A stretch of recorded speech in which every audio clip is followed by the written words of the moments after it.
کہا کہ جناب یہ مہنگائی روکنے کے لیے آئے ہیں. 50 سال میں آج سب سے زیادہ مہنگائی ہے پچھلے 5 مہینوں میں. 50 سال میں اتنی مہنگائی نہیں ہوئی. سارے مہنگائی کے ریکارڈ ٹوٹ گئے ہیں. اور تو اور چھوٹے جو سیدھی آٹا جو عام آدمی کا وہ دگنی ہو گئی ہے اس کی قیمت. 100 روپے کلو سے اوپر چلا گیا. چاول دگنے ہو گئے ہیں. جو پٹرول اور ڈیزل ہمارے زمانے میں تھے اب تو عالمی منڈی میں تیل نیچے آ چکا ہے. ہمارے زمانے میں 103 ارب سے 110 پہ گیا ہے. وہ نیچے آ کے اب وہ آ گیا $90 کے اوپر. اس کے باوجود 250 روپے کا لیٹر ہو گیا ڈیزل جو ہر چیز متاثر کرتا ہے اور پٹرول. اور روپیہ گرنا شروع ہوا. جس دن انہوں نے عدم اعتماد کی تھی تو 178 روپے کا ڈالر تھا. آج پتہ نہیں کتنے 240 پہ جا کے اب پتہ نہیں 230 پہ یہ کتنا بھی ہے. تو میں یہ سوال پوچھتا ہوں کہ یہ کس نے یہ سازش کی, کیوں کی, کیا مقصد تھا اس کا؟ اس سے کیا سب کے سامنے ہے کہ اب پاکستان کو بجائے نقصان ہونے کہ پاکستان کی تو ساری موڈنگز کی جو ریٹنگ ہے جو وہ گر کے وہ کون سی چلی گئی یعنی سی جو کہ یعنی تقریباً سب سے نیچے چلی گئی ہے. ہمارے 5 بینکوں کی ریٹنگز نیچے چلی گئی ہے, انٹرنیشنل کریڈٹ ریٹنگز. اور پھر سے میں نے کہا 50 سال میں سب سے زیادہ مہنگائی ہے. اور جو گروتھ ریٹ 6% پہ تھی یہ کہہ رہے ہیں 2% پہ. لوگ کہہ رہے ہیں اس سے بھی اب نیچے جانے والی ہے. انڈسٹری جو کہ فیصل آباد کے اندر ٹیکسٹائل کے اندر مزدور نہیں مل رہے تھے, ٹیکسٹائل کے مزدور نہیں مل رہے تھے فیصل آباد میں, باہر سے لے کے آ رہے تھے. آج وہاں 20% انڈسٹری بند ہو گئی ہے. تو میرا پوائنٹ یہ ہے کہ آج ہم اپنے آپ سے سوال پوچھیں کہ یہ کیا وجہ تھی. اور 2 وجوہات تھی. جو بیرونی سازش تھی ان کی تو بڑی سمپل تھی کہ وہ چاہتے ہیں کہ پاکستان میں ایک ایسا حکمران ہو جس کو وہ پتلا ہو, جو حکم کرے وہ کر دے. اگر وہ کہے جی ہماری جنگ میں شامل ہو جاؤ تو ہم 80,000 اپنے لوگ بھی قربان کر دیں ان کے لیے. وہ کہے جی روس سے تم نے سستا تیل نہیں لینا تو ہم کہیں جی ہاں جی جو آپ کہتے ہیں ہم تیل نہیں لیتے. ہندوستان 40% کم قیمت پہ تیل لے رہا ہے روس سے, لیکن ہمیں اجازت نہیں ہے کیونکہ ہم غلام ہیں یہاں. اور وہ کیوں غلام ہیں؟ ان کے پیسے باہر پڑے ہوئے ہیں. یہ ایک چیز یاد رکھنا, اگر آج میرے بھی پیسے ملک سے باہر پڑے ہوتے تو میرے میں جرت نہ ہوتی ایبسولوٹلی ناٹ کہنے کی.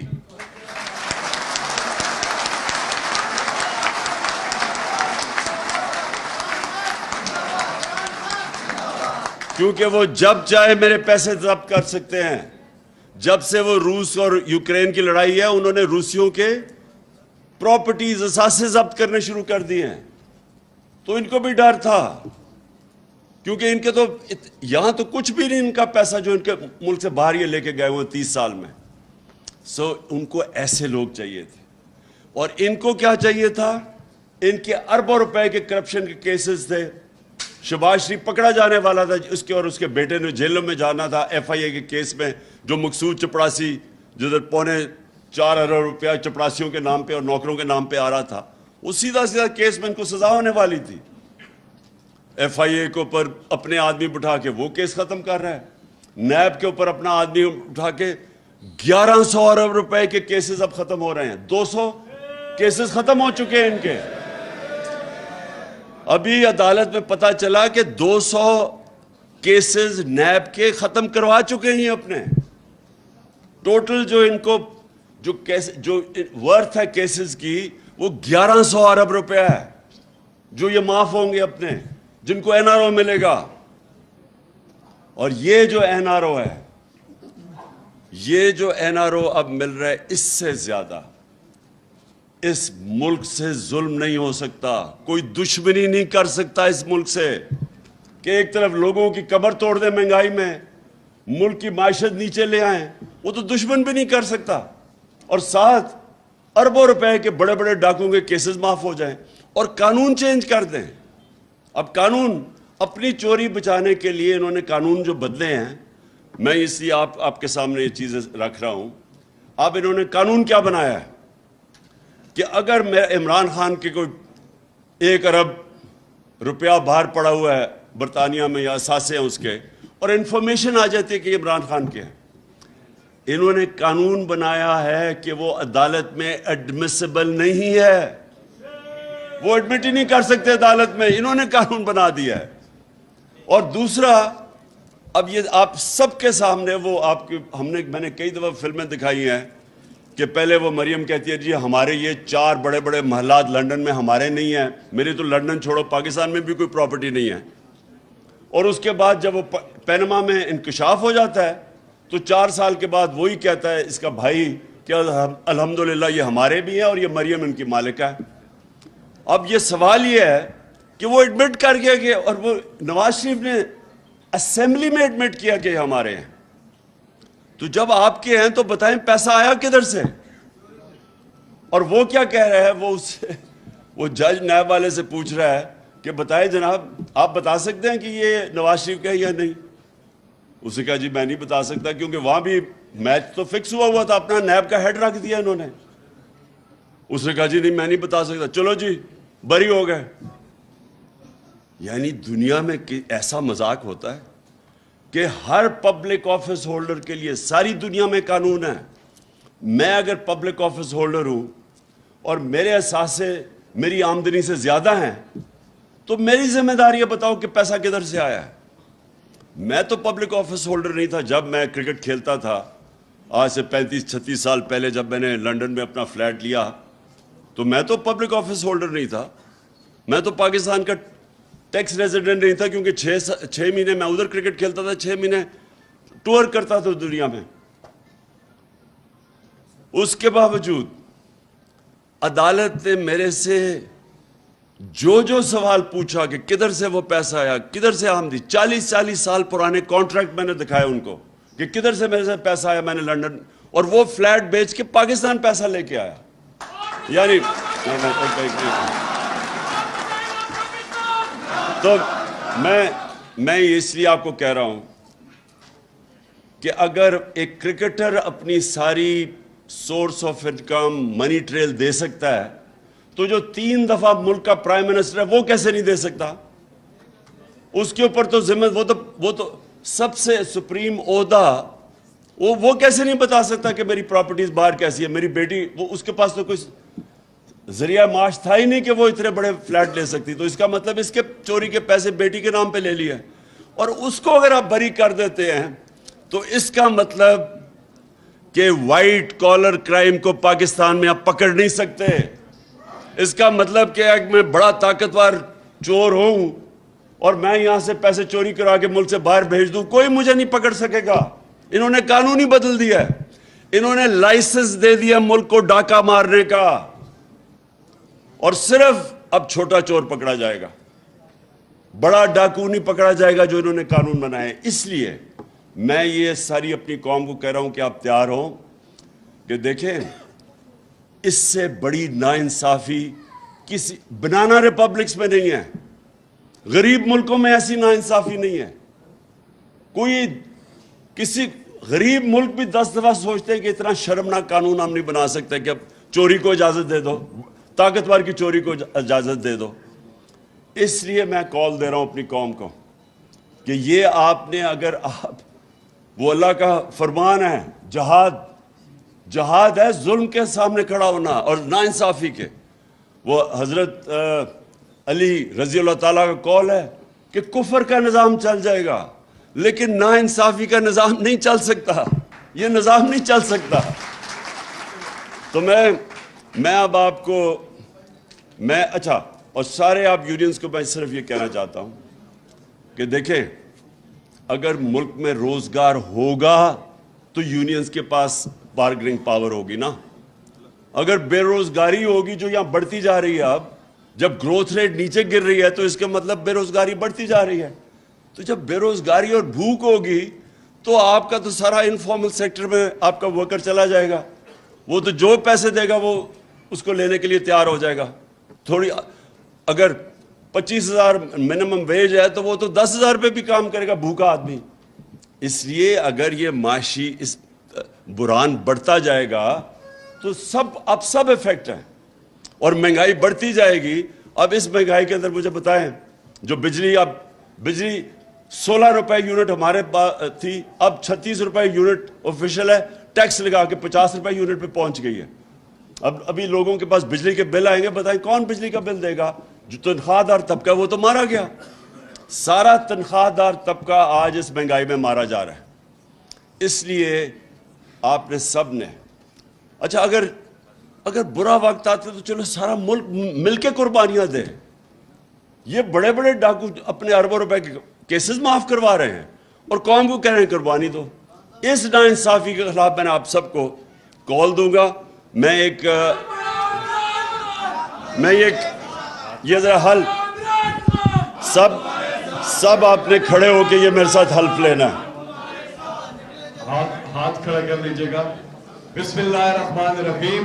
بسم اللہ الرحمن الرحیم. ہم حلف اٹھاتے ہیں کہ ہم پاکستان کے آئین کی ہمیشہ پاسداری کریں گے. ہم پاکستان کی خود مختاری کا اور پاکستان کی خود مختاری کا تحفظ کریں گے. کہ ہم کبھی بھی اللہ کے سوا کسی کے سامنے نہیں جھکیں گے. اور ہم پاکستان کی حقیقی آزادی کے اس جہاد میں آخر تک عمران خان کے شانہ بشانہ جد و جہد کریں گے اور ہر قسم کی قربانی کے لیے تیار رہیں گے. اللہ ہم سب کا حامی و ناصر ہو. بہت بہت شکریہ. آمین.